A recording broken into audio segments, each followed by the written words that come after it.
Good evening, visitors. Welcome to the 2016 Remembrance Day Last Post ceremony, which marks the 75th anniversary of the opening of the Australian War Memorial. My name's Richard Cruz. As part of our 75th anniversary commemorations, we're honoured to welcome Vice Admiral Ray Griggs, Vice Chief of the Defence Force. We will also hear a special performance of Highland Cathedral by the Canberra Burns Club Pipe Band. We are pleased to acknowledge the Chairman, current and former, and members of the Council of the Australian War Memorial, who are joining us for the ceremony, including Rear Admiral Brett Wolski, representing the Chief of Navy, Major General Rick Burr, representing Chief of Army, Air Chief Marshal Leo Davies, Chief of Air Force, and Corporal Dan Kieran and Mr Ben Roberts-Smith, recipients of the Victoria Cross for Australia, and Mrs Emma Roberts-Smith, patron of the Friends of the Memorial. We also acknowledge Mr Peter Everly, representing the National President of the Returned and Services League of Australia. We welcome the veterans who have served, those that are still serving, and the families that support them. We acknowledge the members of RSL and Services Clubs Association, RSL Victoria and RSL Queensland, who are watching the broadcast of this ceremony around Australia. Australia's Federation Guard is a tri-service ceremonial unit of the Australian Defence Force. They provide a ceremonial presence at civil and military events and during visits to Australia by foreign dignitaries. The Guard will now dismount the catafalque party from the tomb of the unknown Australian soldier.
Could I ask you to please stand and join in singing the national anthem? NFL Party attention! NFL Party present! Up!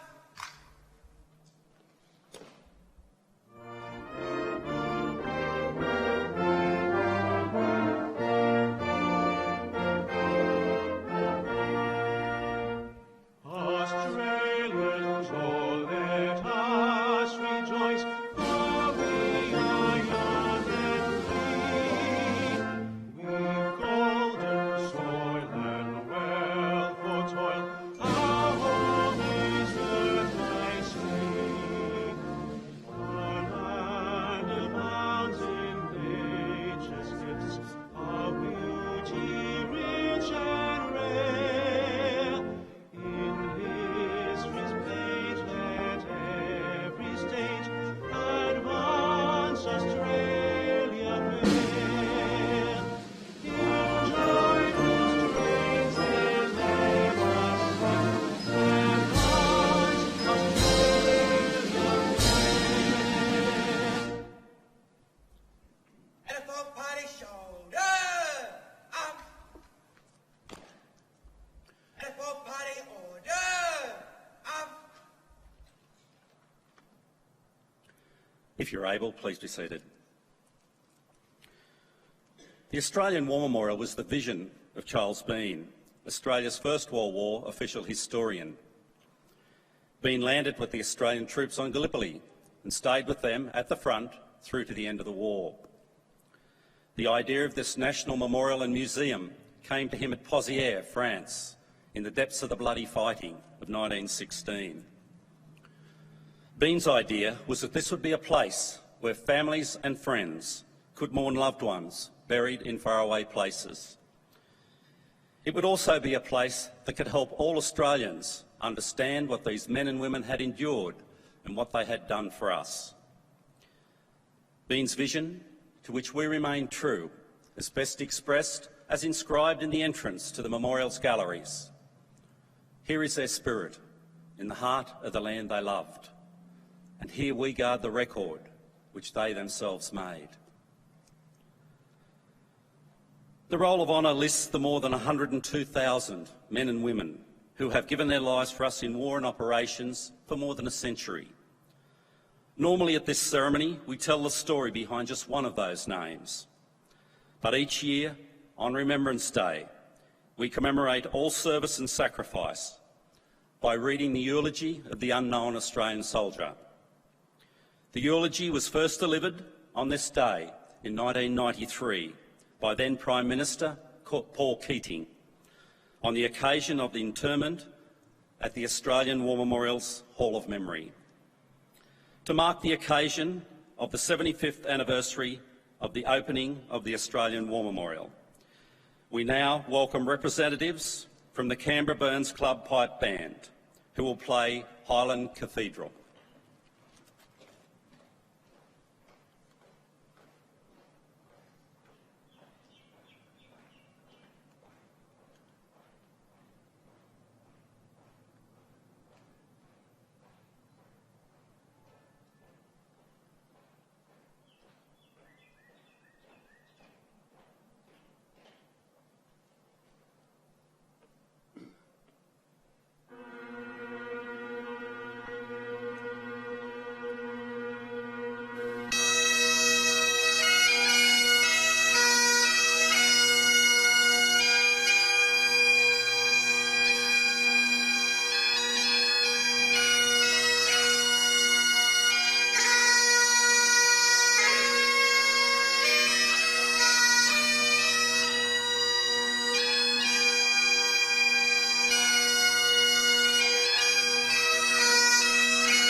And now we present a lament, Flowers of the Forest. Wreaths and floral tributes will now be laid at the base of the Pool of Reflection.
We do not know this Australian's name, and we never will. We do not know his rank or battalion.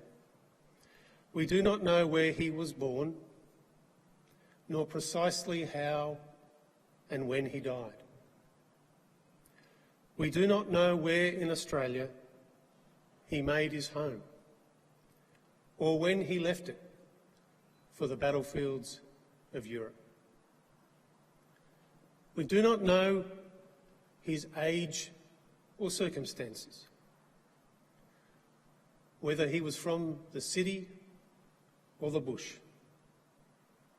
what occupation he left to become a soldier, what religion, if he had a religion, if he was married or single.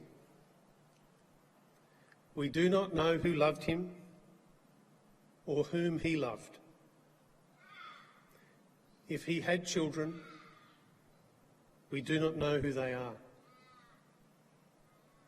His family is lost to us as he was lost to them. We will never know who this Australian was, yet he has always been among those whom we have honoured. We do know that he was one of the 45,000 Australians who died on the Western Front, one of the 416,000 Australians who volunteered for service in the First World War, one of the 324,000 Australians who served overseas in that war, and one of the 60,000 Australians who died on foreign soil, and one of the 100,000 Australians who have died in wars over this last century. He is all of them, and he is one of us. This Australia and the Australia that he knew are like foreign countries. The tide of events since he died has been so dramatic, so vast and all-consuming, a world has been created beyond the reach of his imagination. He may have been one of those who believed that the Great War would be an adventure too grand to miss. He may have felt that he could never live down the shame of not going. But the chances are he went for no other reason than that he believed it was his duty, a duty he owed his country and his king. Because the Great War was a mad, brutal, awful struggle, distinguished more often than not by military and political incompetence. Because the waste of human life was so terrible that some said victory was scarcely discernible from defeat, and because the war, which was supposed to end all wars, in fact sowed the seeds of a second, even more terrible war, we might think that this unknown soldier died in vain. But in honouring our war dead, as we always have, we declare that this is not true. For out of the war came a lesson which transcended the horror and tragedy and the inexcusable folly. It was a lesson about ordinary people. And the lesson was that they were not ordinary. On all sides, they were the heroes of that war.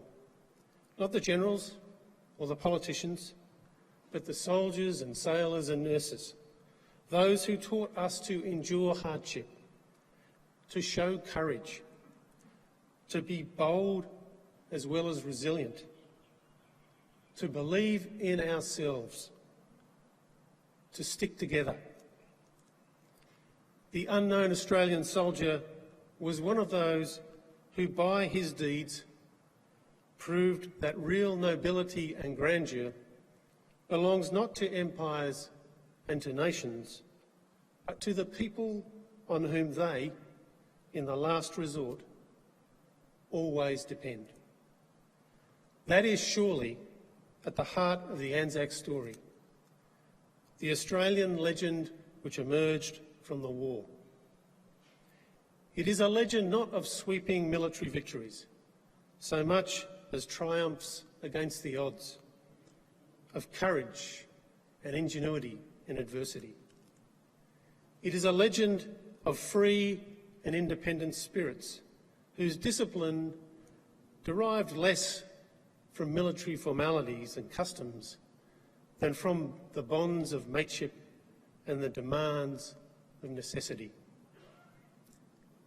It is a democratic tradition, the tradition in which Australians have gone to war ever since. This unknown Australian is not interred here to glorify war over peace, or to assert a soldier's character over a civilian, or one race, or one nation, or one religion above another, or men above women, or the war in which he fought and died above any other war, or one generation above any that has been or will come later. The unknown soldier honours the memory of all those men and women who laid down their lives for Australia. His tomb is a reminder of what we have lost in war and what we have gained we have lost more than 100,000 lives, and with them all their love of this country and all their hope and energy. But we have gained a legend, a story of bravery and sacrifice, and with it, a deeper faith in ourselves and our democracy, and a deeper understanding of what it means to be Australian. It is not too much to hope, therefore, that this unknown Australian soldier might continue to serve his country. He might enshrine a nation's love of peace and remind us that in the sacrifice of the men and women whose names are recorded here, there is faith enough for all of us.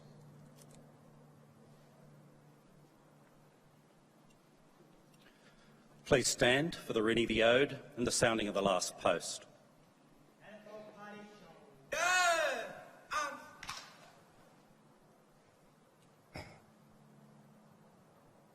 They shall grow not old, as we that are left grow old.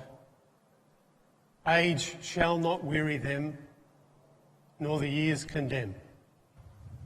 At the going down of the sun, and in the morning, we will remember them. We will remember them. LFO Party presents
LFO Party shoulder.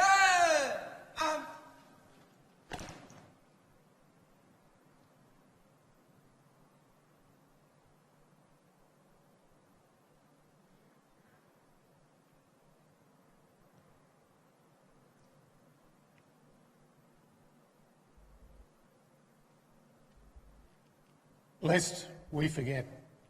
Lest we forget.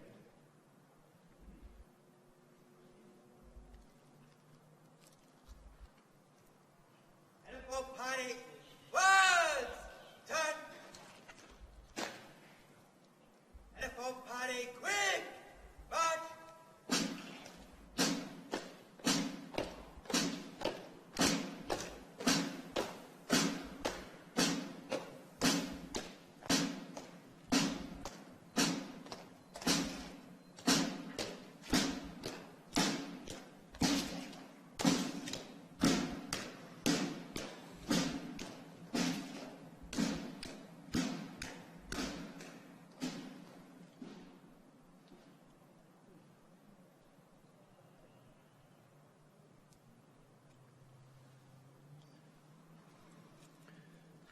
We leave you this evening with the words of the memorial's founder, Charles Bean. Many a man lying out there at Pozières or in the low scrub at Gallipoli with his poor, tired senses barely working through the fever of his brain has thought in his last moments, well, it's over. But in Australia, they will be proud of this. Ladies and gentlemen, girls and boys, that concludes the 2016 Remembrance Day Last Post ceremony. We thank you for visiting the Australian War Memorial and wish you a very good evening. Thank you.